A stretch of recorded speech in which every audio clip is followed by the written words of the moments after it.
Tua palavra é luz no meu caminho, luz no meu caminho. Caríssimos irmãos e irmãs, que bom te encontrar mais uma vez neste domingo, 33º domingo do tempo comum.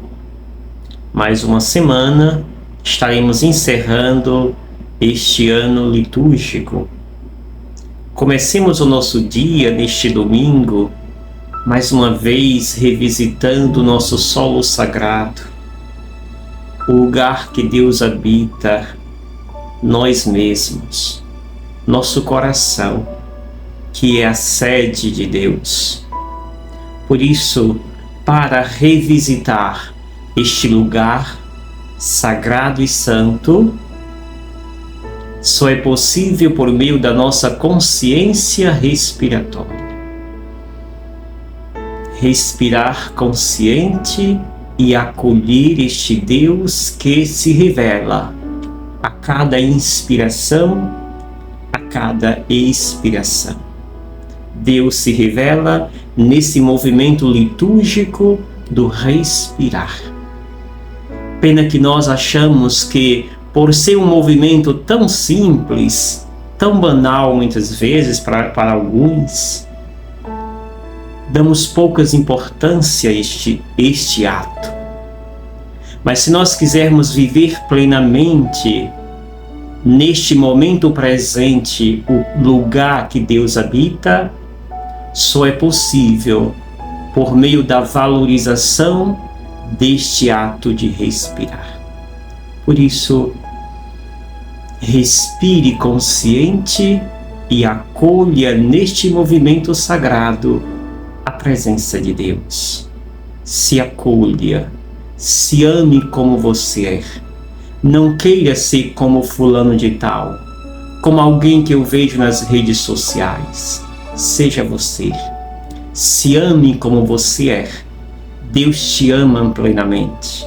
Por isso, a cada manhã, te abrace e te diga: eu me amo. E este amor se fortalece, se potencializa em você, na sua vida. Meditemos as leituras de hoje. Comecemos com a leitura primeira do livro de Provérbios, capítulo 31, versículo 10 ao 13, 19 ao 20, 30 ao 31, que nos fala da habilidade de uma mulher. Esta mulher que é fonte de confiança, que é fonte de sucesso, que é fonte de alegria ao seu marido. Tem os dedos habilidosos. Por mais de 5 vezes, 6 vezes, aliás, o texto se retrata a sua habilidade.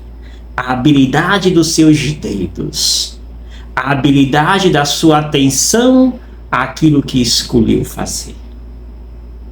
Mas esta mulher, o seu sucesso, a sua confiança, a sua alegria não é nada diante da sua plena relação que ela tem com Deus. E é isto que faz ela ter sucesso, é isso que faz ela ter confiança, é isso que a faz ter alegria. A sua relação com Deus é o que motiva a ser tudo isto. O texto termina dizendo: o encanto é enganador e a beleza é passageira. Esta beleza, esse encantamento que o marido tem por ela, tudo é passageiro. A mulher que teme ao Senhor, essa sim, merece louvor. Proclame o êxito de suas mãos. E na praça, louvem-na as suas obras. Sim, a beleza desta mulher, o seu encanto, isso passa. A sua beleza física é passageira, mas o seu trato para com Deus, a sua dedicação a Deus, é isso que faz esta mulher merecer louvor. E é isto que faz com que Deus engrandeça e leve esta mulher, porque a sua relação com Deus é plena, é verdadeira. O convite, portanto, que esta leitura nos faz é não sermos encantados pela beleza física simplesmente, mas nos encantarmos e nos esforçarmos a viver plenamente esta relação com Deus, porque isto fará diferença. E isto fará com que nós tenhamos confiança, sucesso, alegria, quando a nossa relação com Deus for plena. O texto que o Evangelho nos traz hoje é Mateus 25, versículos 14 ao 30, que diz: Naquele tempo, Jesus contou esta parábola a seus discípulos. Um homem ia viajar para o estrangeiro. Chamou seus empregados e lhe entregou seus bens. A um deu 5 talentos, a outro deu 2. A um deu 5 talentos, a outro deu 2 talentos, e ao terceiro deu 1 talento, cada qual de acordo com a sua capacidade. Em seguida viajou. O empregado que havia recebido 5 talentos saiu logo, trabalhou com eles e lucrou outros 5. Do mesmo modo, aquele que havia recebido 2, lucrou mais 2. Mas aquele que havia recebido 1 só, saiu, cavou o buraco na terra e escondeu o dinheiro do seu patrão. Depois de muito tempo, o patrão voltou e foi acertar conta com os empregados. O empregado que havia recebido 5 talentos, entregou-lhe mais 5, dizendo: Senhor, tu me entregaste 5 talentos, aqui estão mais 5 que lucrei. O patrão lhe disse: Muito bom, servo bom e fiel. Como foste fiel na administração de tão pouco, eu te confiarei muito mais. Venha participar da minha alegria. Chegou também o que havia recebido 2 talentos e disse: Senhor, tu me entregaste 2 talentos, aqui estão mais 2 que lucrei. O patrão lhe disse: Muito bem, servo bom e fiel. Como foste fiel na administração de tão pouco, eu te confiarei muito mais. Vem participar da minha vida, da minha alegria. Por fim, chegou aquele que havia recebido 1 talento. E lhes disse: Senhor, sei que tu és um homem severo, pois colhes onde não plantaste, ceifas onde não semeaste. Por isso fiquei com muito medo e escondi o teu talento no chão. Aqui tens o que te pertence. O patrão lhe respondeu: Servo mau e preguiçoso, tu sabias que eu colho onde não plantei e ceifo onde não semeei. Então, devias ter depositado meu dinheiro no banco, para que ao voltar eu recebesse com juro o que me pertence. Em seguida o patrão ordenou: tirai dele o talento e dai-o àquele que tem 10. Porque todo aquele que tem será dado mais, e terá em abundância. Mas daquele que não tem, até o que tem lhe será tirado. Quanto a este servo inútil, jogai-o fora na escuridão. Aí haverá choro e ranger de dentes. Palavra da salvação. Glória a vós, Senhor. Caríssimos irmãos e irmãs, nos encontramos contextualmente neste Evangelho, ali depois daquela parábola das 10 virgens, que aliás líamos domingo passado. Estamos nesses textos de Mateus escatológico, que fala justamente desta última vinda do Filho de Deus, ou do final dos tempos, a chamada parousia. É muito importante lermos o texto não como um texto jornalístico, mas como um texto que nos quer passar uma espiritualidade, um ensinamento teológico. Por isso não iremos aqui ler o contexto ou os detalhes desta história. Até agora, Jesus nos falava parábolas que tinha esse contexto, e que esta também está nesse contexto, o contexto da agricultura, o contexto do campo, campesino. E aqui nós podemos ler esse texto, tirar 3 recados, dentre tanta sabedoria que ele nos transmite. E esses recados vêm dentro do que nós chamamos 3 tempos. O primeiro tempo é o chamado tempo da entrega dos bens. E aqui, esse tempo da entrega dos bens, ele é constituído por ações aonde não há comentário. Deus apenas entrega, o patrão viaja, entrega ali os talentos sem comentário. Simplesmente entrega os talentos. Todos nós recebemos tais talentos. Todos nós recebemos esses talentos também. Iremos no final ver como é que estamos usando esses talentos. A segunda parte do texto nos traz o chamado tempo da ausência. Tempo da ausência do Senhor. E nesse tempo da ausência do Senhor, é também conhecido na parábola como esse tempo onde aqueles que receberam os talentos são chamados a executar as suas funções, multiplicar esses talentos, dar fruto a esses dons que eles receberam. Portanto, é o tempo do trabalho, é o tempo do labor, é o tempo de colocar a mão no arado e fazer ali acontecer a obra de Deus. É o tempo de realizar esta missão. Se o Senhor não está presente, eu não vou me acomodar. Se o Senhor não está presente, é porque Ele quer que eu o apresente. Ele quer que eu o represente neste mundo. Ele quer que eu o anuncie, o testemunhe neste mundo, nessa história.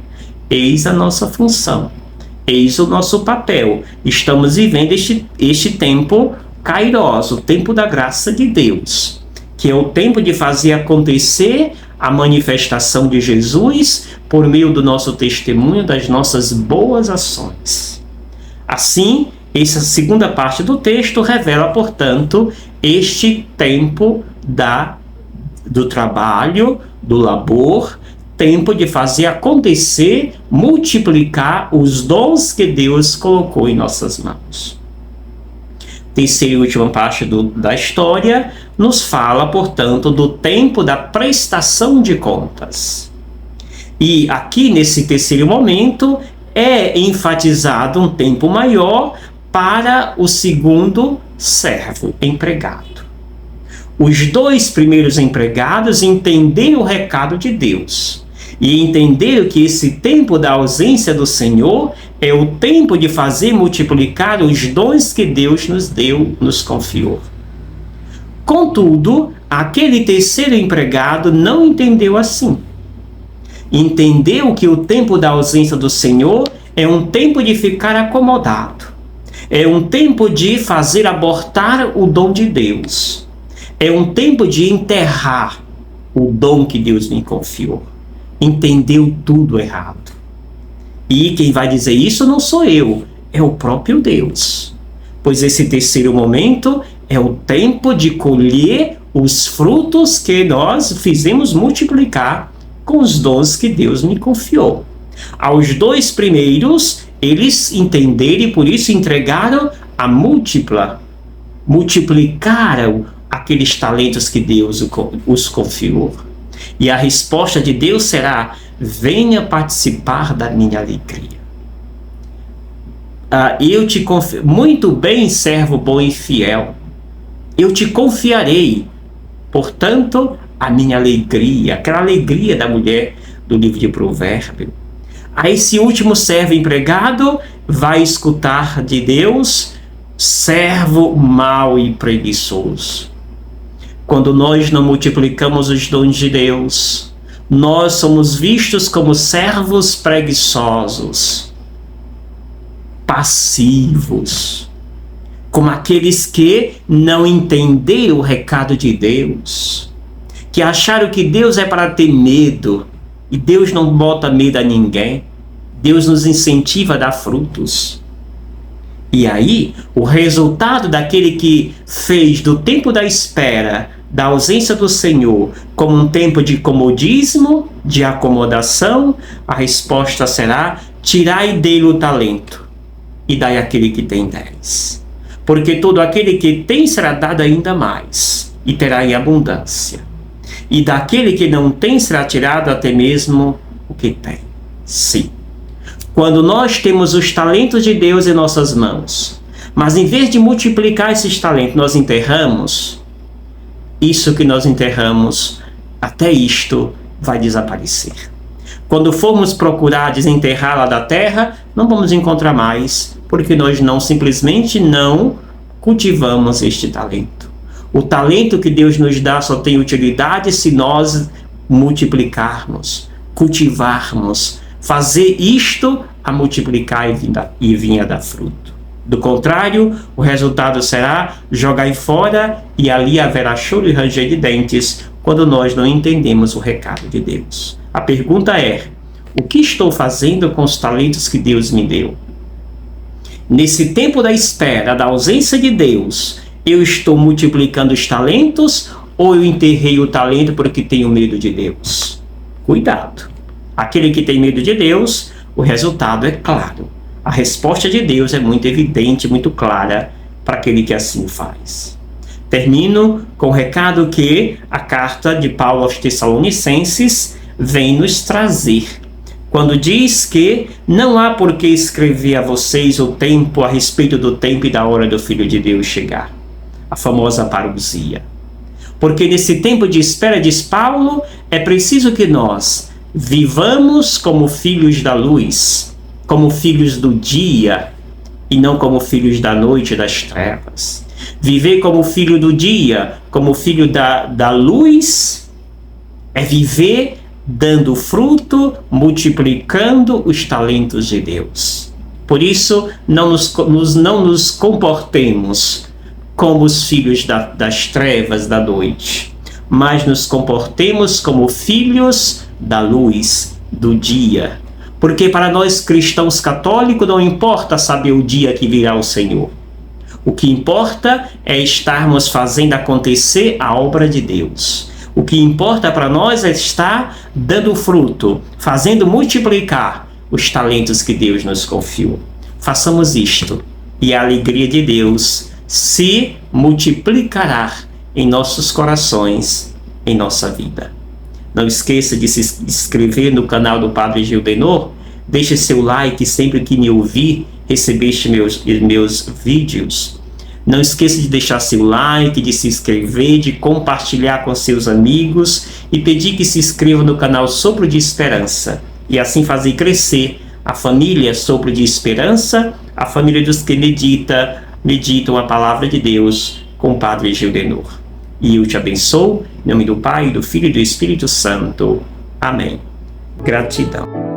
Obrigado, Senhor,